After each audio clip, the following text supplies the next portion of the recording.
Hello, and welcome to Distance Learning. All right, welcome back from spring break. Just wanted to walk through what we got going on now and then a little bit of what is going to be happening coming up in the next couple of weeks. So let's go ahead and walk over to our friend, the website. Check that out. Here, week 10.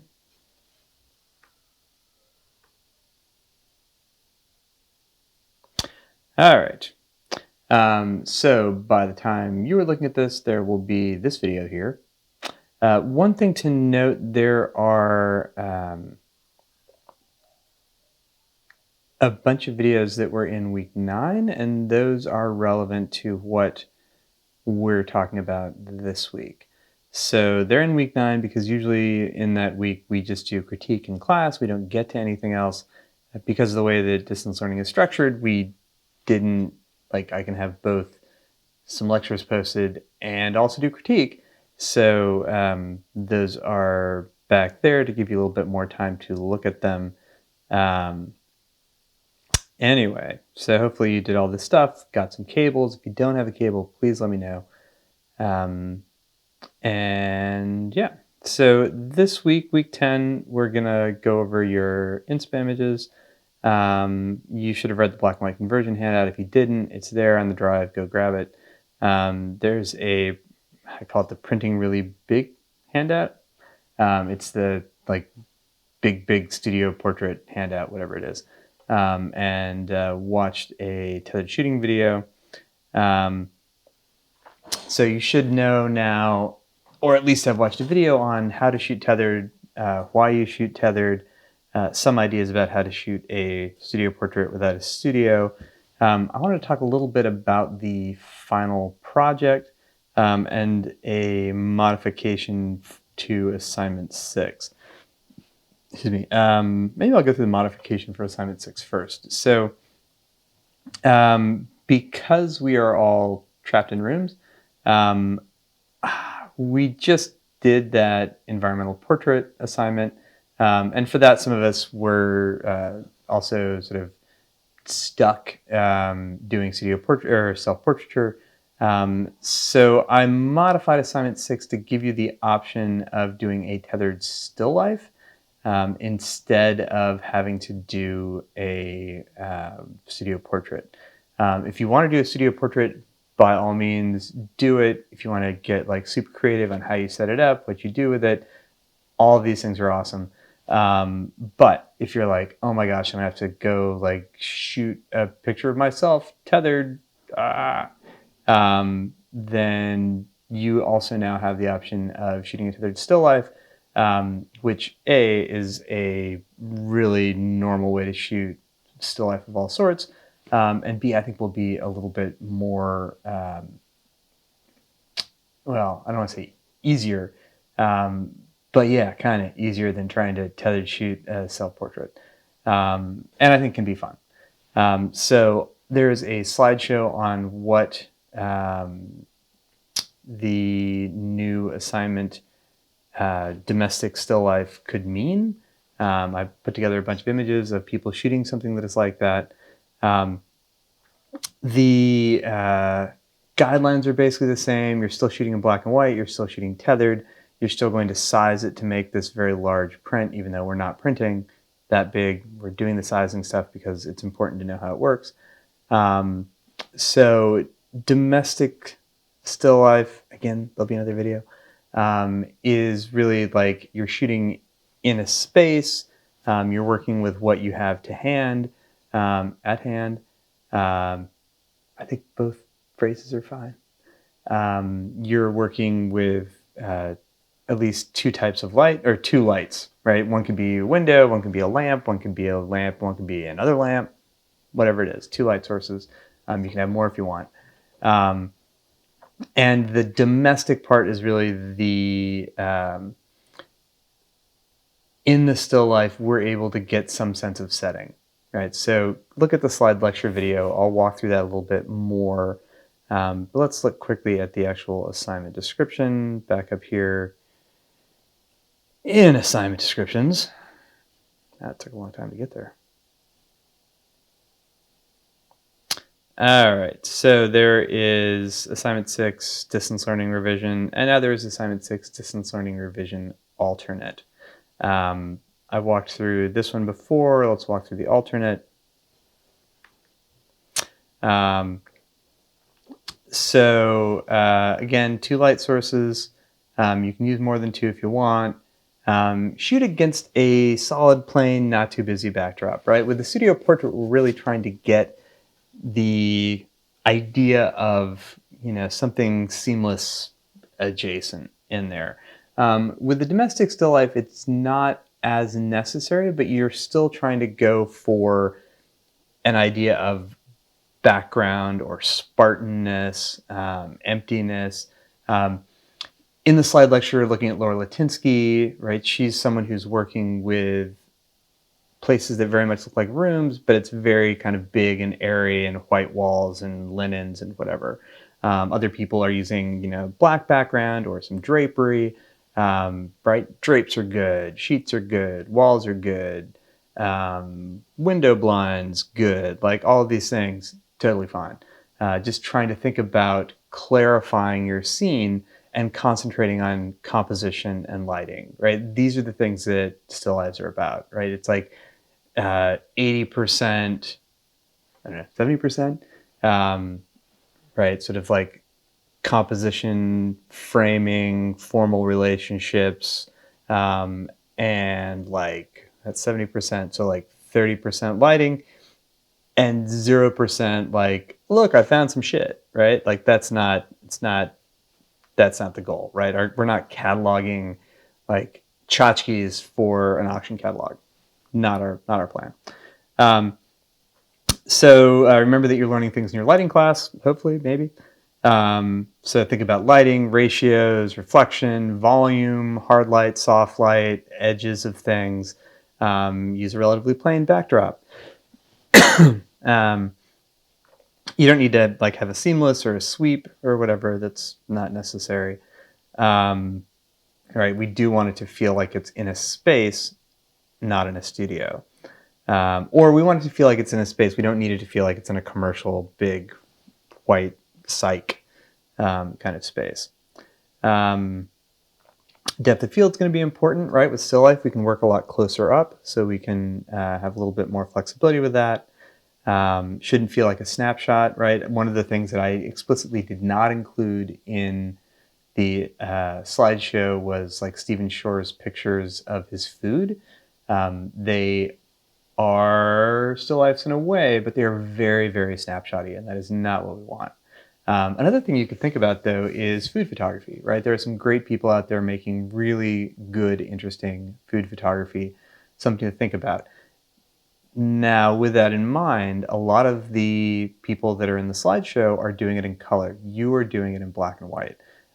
I know that this is annoying, but it is a requirement of this assignment. So you're making a preset, shooting in black and white, having that applied as you tether. So you're shooting, coming in, black and whiteness, boom. For the final project, you will have the opportunity to shoot tethered to do a still life in color. So if the still life part is super appealing and the black and white part is super annoying, hold off a minute and you will have a chance to do it. So for this, right, same as the other one, I want to have some outtakes with still life, right? A lot of the time we're just moving stuff and looking at it and moving stuff and looking at it. So take some pictures as you're setting it up, right? Give me some process as it goes along. Once you've done that, shoot a behind the scenes shot, right? So take out your phone, take a picture where I've got your lighting, I've got your laptop tethered to your camera, and then I need to have a screenshot of Lightroom with that tethered bar thing there in the screen as you're taking the picture. I mean, it doesn't be in the moment, right? But screenshot of it as you're doing it. And then once we've got the final shot, we'll bring it into Photoshop and do some resizing magic, and we'll talk about that next week. Do a write-up, tell me what you wanted to achieve in your image, how you lit it, what you think the biggest challenge was, what was most successful. So again, print file, right? We're not printing it, but we could. One file to share on Blackboard, so a shrunk down one, 15 to 20 outtakes. Again, with a still life, you're going to need to remind yourself to shoot the outtakes as you're going. One behind the scenes image showing me your whole setup, and then a screenshot of you shooting tethered to Lightroom. So again, these are your two alternates, right? You can shoot assignment 6, the revision that we had last week or last class, studio portrait, totally fine. Or you can shoot this new one where you're doing a still life. So basic guidelines the same, just a little bit different. Okay, so that is assignment 6, the revision. There is a assignment or exercise 7 that you should do this week and turn in. And this is really just you making sure that you know how to use your computer and your camera to tether, and that you can show me that. So use at least 2 lights, tether your camera to Lightroom, shoot some portraits, right? Again, I'm saying portraits because this is the older assignment. Have your model or still life object sit down, right? So again, you can shoot model, you can shoot still life. Use a tripod or Capri Suns. Try to balance your lights, right? So think about placement, how bright they are. Remember inverse square law, you can always move it farther away or closer to try and balance those things some. Shoot with your camera connected and your lights where you want them to be. And then find a solid colored object, right? So, this is okay, right? I mean, you can't have it. It's my phone. Fuck off. It's okay. It's not a great color per se.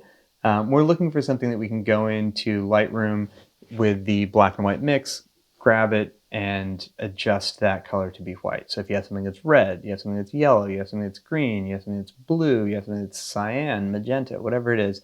Red and magenta, if you're working with people, are going to be less great. But bring some object that is a matte solid color into the frame. Doesn't have to be big, but I don't know. If I'm a picture, I'm showing up like that big. And use your Lightroom preset, your black and white conversion, and then black and white mix to adjust whatever that color is to be white. Have that be your preset. Use that for tethered capture. So you'll shoot 2 with the object in there, take the object out, and then shoot 2 more using that same preset, right? So everything should stay the same with the object not in the frame. So it's really, again, it's you practicing so that I know that you have worked through the bugs of being able to tether in a way that you can do the assignment without any problems. So then you'll take a screenshot of Lightroom with the tether bar thing in there. So again, sounds a lot like assignment 6 because we're trying to walk through it so that you can work out any bugs. That's it. Should be pretty straightforward. Let me know if you have any questions about it. And then running through the final. So the final's also pretty straightforward. For the final project, we're choosing one of the ways that we've worked on our previous projects, previous assignments, and we're just doing some more of that, right? So if you were like, oh man, I love me some Hilliard, right? Like, boom, Hilliard. If you were like, oh my gosh, the Joyner Hockney thing, like, woo, like, great. If you're like environmental portraiture, oh my gosh, it's the best thing ever. Whichever one of these working methods, and now including studio tethered capture, whichever one you want, it's up to you. You're doing more of them, right? So there's an increase in the number of, Hilliards or Hockneys or studio tethered things or whatever, that you're making. But the methodology is basically the same. Obvious changes, right? We're not printing anything. So for the triptychs, you're making the files, you're setting them up. They're a triptych, you're not printing it. For the joiners, Hockney ones, we're not making 4x6 prints. If you want to, you can, but really be careful with delivery times, right? Because that's going to be super tricky. So I would really recommend doing it in Photoshop, right? You're still going to need to have all of those like outtake pictures. You can't just take a picture and cut it up and put it back together. That is both obvious and dumb. But you can do all of that post-production or all of that construction stuff in post rather than needing to do it in the physical world. Environmental portraits, right? That's pretty much what the method would be the same.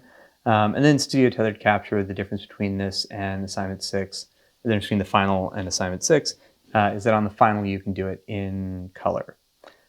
So between this week and next week, you will sit down, think about what it is you want to do this earlier, figure out what you want, make a schedule, break it down week by week, right? So we know how many weeks we have left, go through and be like, okay, on this week I'm doing this, on this week I'm doing this, on this week I'm doing this. We're going to have incremental critiques on the weeks going forward. So you need to be making progress with each week, right? Think about, okay, I'm going to have my first one done this one, my second one done this week, or I'm going to get 2 done at the beginning so that way I can go back and do any reshooting or whatever that I need to do. Build in a little bit of wiggle room.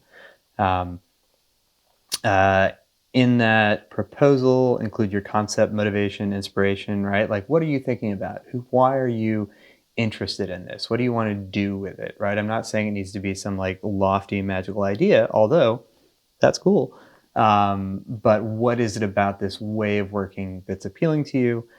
Which technique you're using, and then maybe most importantly, a timeline. We'll meet next week individually and talk about what it is that you are doing. If you can pull together some inspo images between now and then, that would also be great, right? Something that you can bring to our meeting to talk about what you're doing. Make sure that you get me this proposal by Wednesday, end of Wednesday next week, so that way I can have it in front of me on my screen when we meet up. And that's kind of it.